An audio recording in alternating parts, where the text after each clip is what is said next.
habíamos superado la ofensiva general hasta el tope de 1989. Esos 2 o 3 meses de intensos combates en la ciudad y todo eso marcaron mi vida de una manera profunda, no solo por la intensidad de lo que nos tocaba ver, cubrir y trabajar, los riesgos implícitos. ¡Prensa! ¡Prensa! Yo fui amenazado a muerte, al igual que mi familia. Incluso hubo un momento en el que se nos ofreció de parte de Naciones Unidas salir del país como refugiados hacia Canadá, hacia Australia o hacia Suecia, cosa que no aceptamos con mi esposa y decidimos quedarnos. Entonces yo llego al final de esta ofensiva, hoy lo puedo ver con claridad, con mucho estrés postraumático, del cual yo encontraba alivio únicamente drogándome con una intensidad y una variedad de drogas realmente alucinante, ¿no?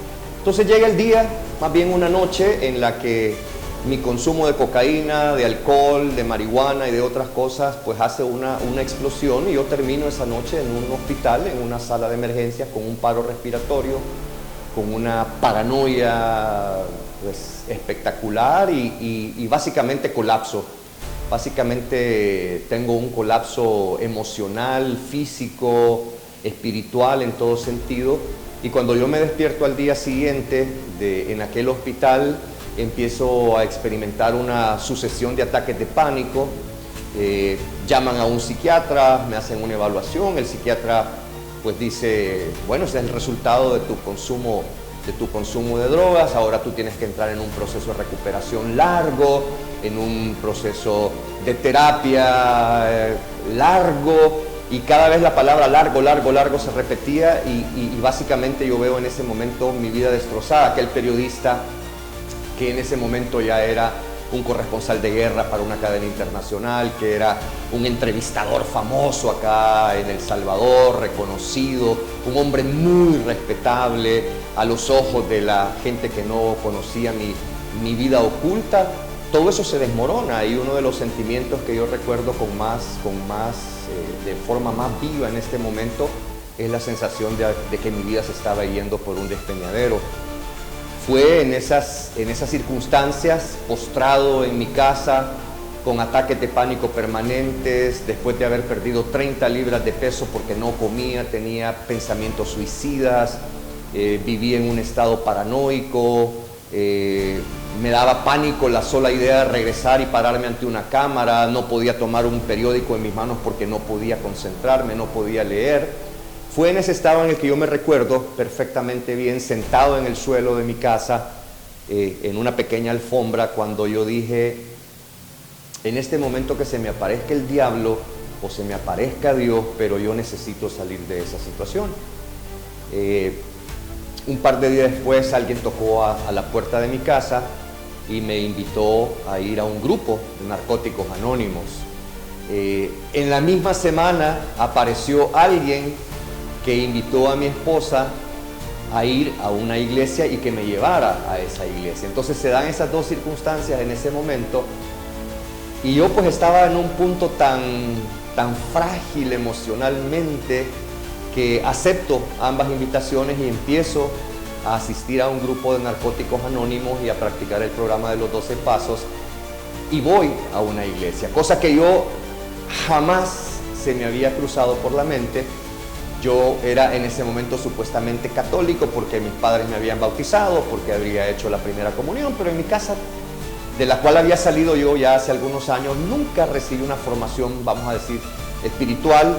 Había una Biblia polvosa por ahí, ¿verdad? Pero entonces yo básicamente en ese momento de la vida era una especie de agnóstico. Sabía que Dios existe, pero yo había practicado numerología, me había metido a temas de la nueva era, al consumo de hongos con propósitos místicos, leía sobre cábala, tarot, magia blanca, rituales indígenas, pero nada, y sabía que Cristo existía, sabía que había habido un Cristo. Es más, y esto es una cosa muy importante, creería yo. Cuando yo tenía aproximadamente 9 años, yo tuve un encuentro con Cristo, porque yo en ese momento estaba postrado en una cama con una enfermedad pues, de la que yo ya hablé, que es el asma, se había vuelto crónica. Era un niño muy solo, un niño con muchas dolencias en su corazón, con mucha tristeza. Y recuerdo un sueño en el que Jesús bajó del cielo, se paró delante de mí y me dijo: nunca estarás solo. Y yo le creí. Y el resto de mi vida seguí creyendo en Jesús, pero ese Jesús que apareció a los 9 años se había convertido en un Jesús místico, que probablemente era un extraterrestre. O sea, tenía esa confusión espiritual, mental. Y cuando voy a aquella iglesia, fue una cosa impresionante. Yo tenía la impresión, por ejemplo, que los cristianos eran, voy a decirlo en el lenguaje de aquella época personal mío, eran cuadrados, eran retrógrados, eran espíritus fláuticos. Pero voy a aquella iglesia, y cuando entré a aquel santuario, empiezo a ver a aquella gente alabando, cantándole a Dios, y siento una oleada de calor sobre mi vida, como que hubiese abierto un horno que estaba caliente. Y lo que sentí fue amor, y sentí aceptación, no necesariamente de la gente que estaba ahí o del pastor que estaba delante de aquel púlpito, sino de Dios mismo en persona. Y me sentí amado, y me sentí aceptado, y sentí una paz en mi corazón que desde que era un niño yo nunca había experimentado. Esa mañana de aquel domingo yo acepté a Jesús en mi corazón como yo lo entendía, o como me lo hicieron entender en ese momento, levantando la mano, pasando al frente. Y creo que por primera vez en mi vida experimenté lo que es dar un paso de fe. Aquel pastor habló esa mañana acerca de la sanidad, de que Dios podía sacarnos de las adicciones, Dios podía sanar la locura, Dios podía sanar todas las cosas que yo sentía que estaba padeciendo, al punto que dentro de mí me preguntaba: ¿será que le contaron a este pastor mi vida y él ahora está tirándome este mensaje a mí? Pero era Dios mismo quien me estaba hablando en ese momento. Entonces yo hago una decisión genuina, y empiezan a ocurrir cosas milagrosas. Yo no puedo explicar por qué en ese momento en el que yo, por ejemplo, tomaba ansiolíticos durante el día, en la noche tomaba algo para dormir, estaba yendo a un grupo, estaba con un terapeuta, recibo algo que me dice en lo más profundo de mi corazón: estás sano. Y recuerdo que yo regreso a mi casa esa mañana, agarro todos mis medicamentos y los boto en la basura, y le digo: Dios, sé que estoy sano. Y a partir de ese momento me dejo de tomar los medicamentos, sigo con mis terapias, sigo con mi grupo de 12 pasos, pero yo en ese momento entiendo de que ha ocurrido un milagro en mi vida.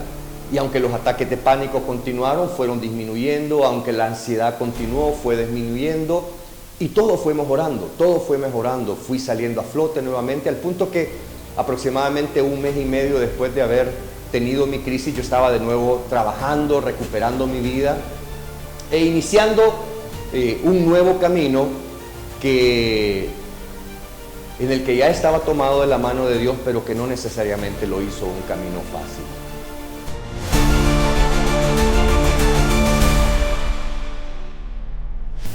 Hasta que toco un nuevo fondo, y ese fondo fue muy duro, porque en los 10 años previos yo les había hablado mucho a mis hijos de evitar las drogas porque eran peligrosas, me había vuelto ese padre muy responsable, de muy buen ejemplo, y mis hijos descubren que yo estoy consumiendo nuevamente en ese momento. Entonces se da una ruptura familiar, se da una crisis familiar.